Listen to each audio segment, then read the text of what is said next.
Butas-butas na silid. Inaanay na pundasyon. At tagpi-tagping mga pader. Dito nagtitiis ang mga estudyanteng ito sa Northern Samar. Pero sa tapat lang ng lumang silid na ito, ang 3 palapag na school building na hindi nagagamit. Tapos yung school building, pero hindi magamit dahil natuklasan na may structural defect. Yung kinakatakutan ninyo? Yung vibration na baka may mag-fail, that we're not sure yet. Para siyang nag-sync. Uy! Sa tent namang ito nagtitiis ang ilang senior high school student.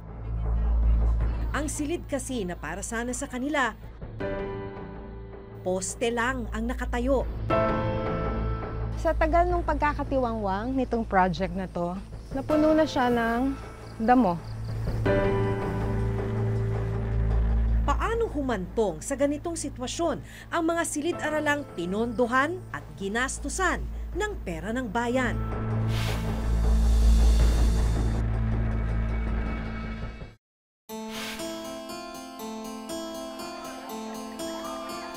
Sa gitna ng init, naabutan ng reporter's notebook na nagklaklase sa isang tent sa Alegria National High School ang 47 grade 12 students. Kabilang sa kanila, sina Allen Mariz at Shara May. Kwento nila, magdadalawang taon na silang nagklaklase sa tent. Siguro po mas magiging komportable po yung pag-aaral namin kaysa kasi sa mga room namin ngayon na mainit. Noong araw na bumisita kami, sabay na ginagawa sa isang compound ng isang cultural program at ang klase sa tent ni na Shara May.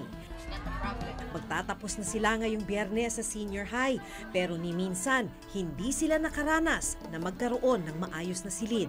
Masakit pong isipin na gagraduate kami na wala man lang maayos na building, walang maayos na environment para mas lalong ma-encourage yung mga estudyanteng pumasok araw-araw.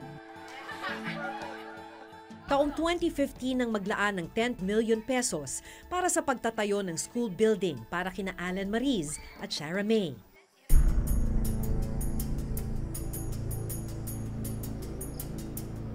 Makikita naman dito sa karatula na yung pagpapagawa nitong 2-story, 8-classroom school building nagsimula noong April 8, 2016. Ang contract cost, mahigit 10 million pesos, 10.6 million pesos. Yung contract duration o kung gaano katagal siya dapat gawin hanggang matapos ay 150 calendar days. Ibig sabihin lamang nun, sa loob ng 150 calendar days, dapat tapos na yung proyekto. Pero ito lang nasa likuran lang nung karatula, ito na yung school building na sinimulang itayo noong 2016. Wala pa rin. Itong mga steel bars na to, dapat beams. Pero banda ron, makikita mo, sa tagal ng pagkakatiwangwang, lumundoy na. Kasama namin nung araw na yon ang DepEd engineer na nakatalaga sa pag-iinspeksyon ng mga itinatayong school building sa Northern Samar. Makailang ulit na raw inilapit ni na Engineer Ultra ng DepEd Region 8 ang problemang ito sa DPWH. Maski raw kasi sila, hirap na sa kalagayan ng mga bata. Eto ma'am, gano'n na ba katagal itong nakatiwangwang? Yeah, April 8, 2016, yung effectivity. Nag-start yun Yes. Oo. Bumalik kayo rito ng May. Nag-monitor kami, nag-document kami nung May 25, 2017. Ganito na itsura Ganito niya. na yung itsura niya. At hanggang ngayon, ganito pa rin. So ano nakakatakot niyan? Pagka structural integrity yung pinag-uusapan. Ang tagal na niyang nakatiwangwang ganito. Yung mga steel bars kasi niya, kalawangin na. So yung strength niya is apektado. Base sa dokumento ng DPWH Region 8 na gumawa ng proyekto, 40% completed na raw ang gusali. Ang problema, poste lang ang inabutan naming nakatayo. Galing sa DepEd National ang pondo, pero ang Department of Public Works and Highways o DPWH Region 8 ang implementing agency sa pagtatayo ng mga gusali.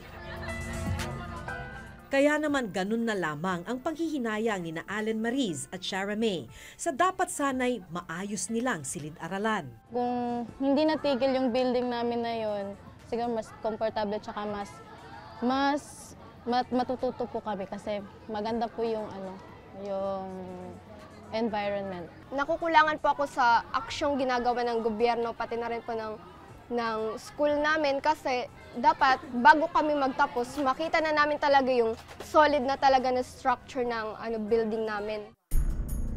Nang araw na bumisita kami, may nagsisimula na ulit sa paggawa ng gusali.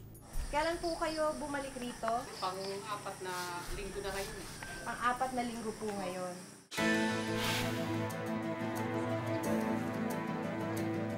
Pinuntahan namin ang DPWH Region 8 na siyang implementing agency ng proyekto. Yung isang pinuntahan namin, yung Alegria, started 2016. Opo. Hanggang ngayon, iilang poste pa lang. Talagang yung kontraktor, pag nagbibigay ng kami ng instruction ng kuwan, hindi naman po sila gumagalaw. So, yun nga po, may mga notice din kami binigay, pero yun naman po nga for termination, hindi namin na-serve kasi nga mangangako naman sila na tatapusin nila. In the meantime, nasaan yung budget? Nabayaran na po sila. Hindi naman po bloated yung kanong Alegria yun. Kung ano po lang yung nandun, yun din po lang yung lumabas na financial doon. So magkano po yung lumabas kung Alegria? Ang Alegria, kung hindi po ako nagkakamali, 35 o 30%, ganyan po. Nag-release na po kayo ng 30% of the 10 million pesos sa Alegria? Nakita nyo na ho ba na ilang poste pa lang ang nakatayo ron? Binalidate naman po namin yan bago kan. Okay naman po yung kan. Sa tingin naman po namin, sa validation namin, hindi naman po nag-go-over yung payments namin.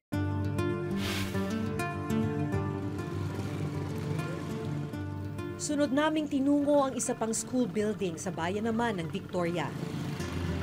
Dahil lubak-lubak ang kalsada at nasa bulubunduking bahagi ito ng Samar, habal-habal lang ang nakararating dito. Hindi nalalayo sa una naming napuntahan ang nadatnan naming kalagayan ng school building dito sa Lungib Elementary School. Pero kung sa Alegria muling ginagawa ang school building, dito sa Lungib, inabandona na ang gusali mula pa noong 2015. Balot na ng halaman ang mga poste at ilang pader nito. By this time, dapat tapos na. Pero until now, makikita nyo naman, tinubuan na ng mga damo at lahat-lahat. Abandoned po siya. Kasi yung last na nag-visit ako dito was 2016 at ganito na yung itsura niya. And then hanggang ngayon, hindi pa rin siya nagagalaw. Ang budget allocation para rito, 2.8 million pesos. Sa dokumentong galing mismo sa DPWH Region 8, idineklarang 100% completed na ang gusali kahit poste at ilang pader lang naman ang nakatayo. As of January 31, 2018, ang supposedly 1-story 3 classroom dito sa Lungib Elementary School ay 100% completed. Pero kung makikita natin ngayon yung status ng building, hindi naman siguro natin masasabing 100% completed siya. Para sana sa mga grade 6 student ang inabandon ng school building. At dahil walang gusali, sa isang pansamantalang silid sila nagkaklase. Kakapanghinayang talaga kasi grade 6 na ngayon. So mag-graduate na sila, wala pa rin. Katiwangwang pa rin yung building. Minsan malakas yung ulan, hindi kayo magkarinigan. Yung 100% completed po ng DPWH ay poste lang. Pacheck ko po yun, hindi po masyadong sa akin yung id na yun. Bakit ho ganito ang sitwasyon ninyo? Nagiging problema nga po, yung mga kontraktor minsan, kahit anong instruction, minsan hindi sumusunod, nagkakaroon ng problema. Yes, Ayaw sumunod sa inyo ng kontraktor, kaya napakaraming school buildings dito sa distrito nyo ang hindi tapos, ang abandonado, kaya may structural defect? Yun po, nakikita namin problema. Tapos yung iba naman po, may mga project location na problem.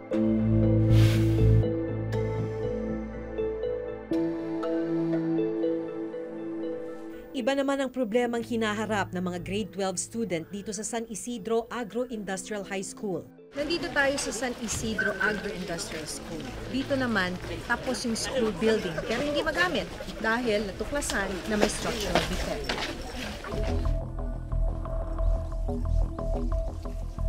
Ilan pong classroom to? 6. 6. 2 classrooms per level. Sayang naman. Ano ang problema nito? May nakita kaming mga circular cracks sa slab, sa flooring, sa second and third floor. Pero nang pasukin namin ang isa sa mga silid, tinakpan lang ng kontraktor ng red cement ang sahig. Hindi naman natanggal o naayos ang crack sa sahig. Kita pa rin ang paglundo nito. Yung para na siyang, ma'am, para siyang nag-sink. Uy! Ganun ba kaya tindi to, sir? Is that what you meant? Yan yung mga circular, andyan. We need an investigation para makita talaga natin kung ano ang cause ng vibration. Baka mahina ang reinforcement niya. So yun ang fear natin. At pag mahina ang reinforcement, may possibility na bumigay siya. Bumigay yung sahig. And that is the reason na ayaw niya siyang paggamit muna. Ayaw muna, opo. Ayon sa DepEd, nagastos ang kabuuang 10.4 million pesos para sa gusali. Dahil hindi magamit yung school building, gumawa yung principal ng paraan. Kaya ginamit nila itong lumang building na to. Nilinisan, pero dahil hindi na talaga maitatago yung kalumaan. Tignan niyo to.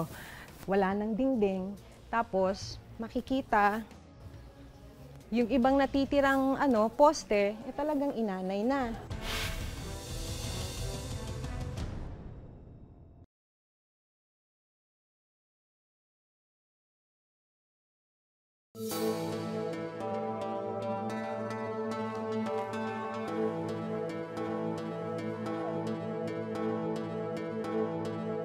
Ito yung tatlong palapag na school building ng San Isidro Agro-Industrial National High School sa Northern Samar. Pero dahil sa natuklasang structural defect ng gusali, hindi ito magamit. Dahil hindi magamit yung school building, gumawa yung principal ng paraan. Kaya ginamit nila itong lumang building na to. Nilinisan, pero dahil hindi na talaga maitatago yung kalumaan. Tignan niyo to. Wala nang dingding. Tapos, makikita yung ibang natitirang poste, talagang inanay na. Kaso, meron pa namang serviceable na espasyo, may 3 lumang classroom dito na ginagamit ng grade 11. At wala naman kasi silang choice. Talaga naman kasing wala nang ibang espasyo, kailangan daw nila itong pagtiyagaan. Ano nararamdaman ninyo?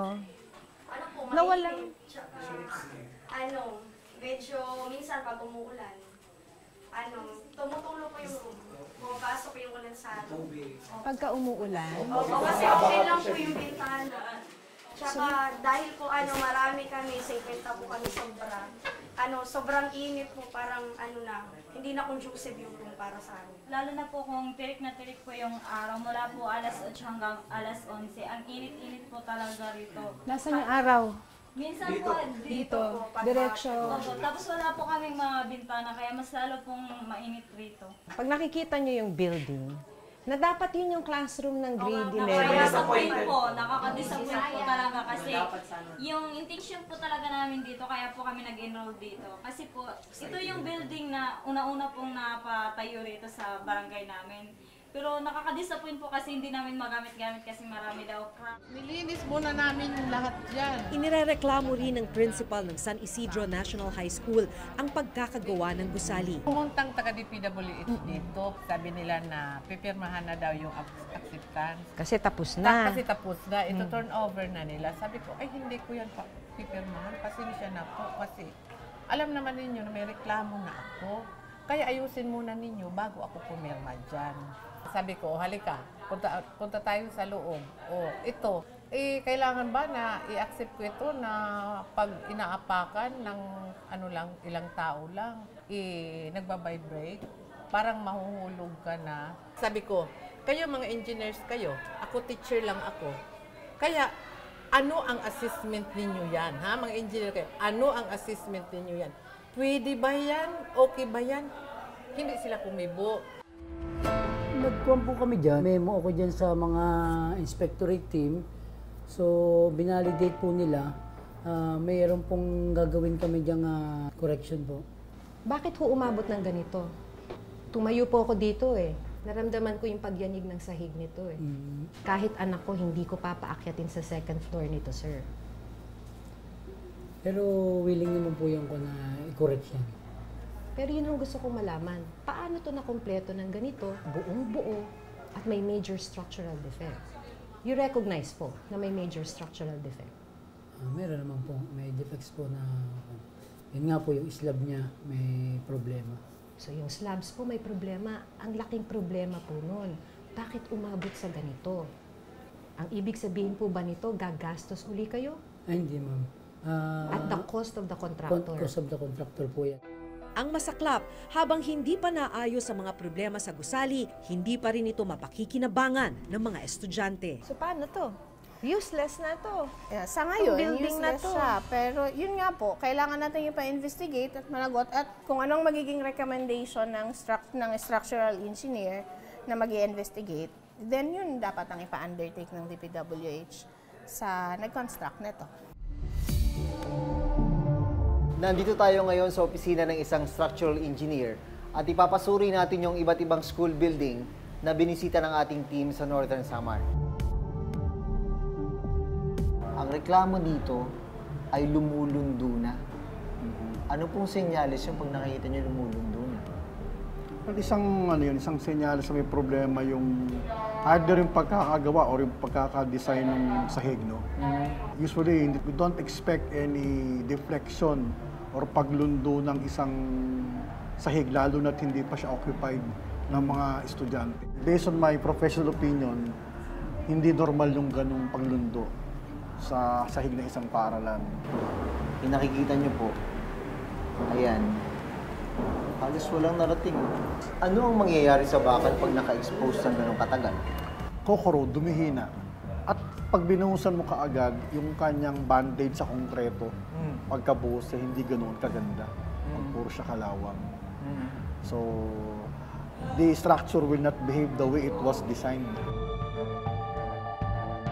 Ayon sa DepEd, malinaw na may dapat managot sa mga nangyari sa mga binisita naming school building. Dalawang tinatamaan dyan. Tinatamaan yung pondo ng bayan. At the same time, walang mga classroom yung mga estudyante. Ang unang gagawin naman dyan is, again, to reiterate our position and our observation to DPWH. No, sasabihin namin, ito po yung status na nireport namin noon pa man. Hanggang ngayon, walang nangyari. Nagkaroon po ng mismanagement on the part of the District Engineering Office. Maaari kung hindi po natingnan ng mabuti ito. Kung po talagang may pananagutan ang kontraktor nito, ay patawan po namin ng termination at saka bigyan po namin ng blacklisting. Meron pong lapse ang engineering office po na yan sa pag-i-implement po ng school building project. Kung ano man po yung dapat na gawin sa kanya ay gagawin namin ng mabilis. We can commit na in the near future matatapusin po namin yung mga proyekto na yan.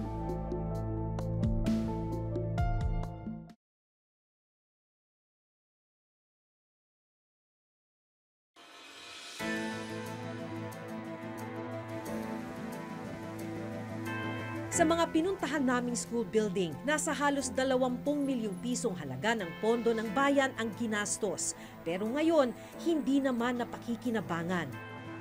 Hanggat hindi ito nasusolusyonan at hanggat hindi napapanagot ang mga may kapabayaan, patuloy ang pagtitiis at pagdurusa ng mga estudyanteng dapat sanay makikinabang sa mga silid na ito. Hanggang sa susunod na Huwebes, ako si Jun Veneracion. Ako si Maki Pulido at ito ang nakatala sa aming Reporter's Notebook.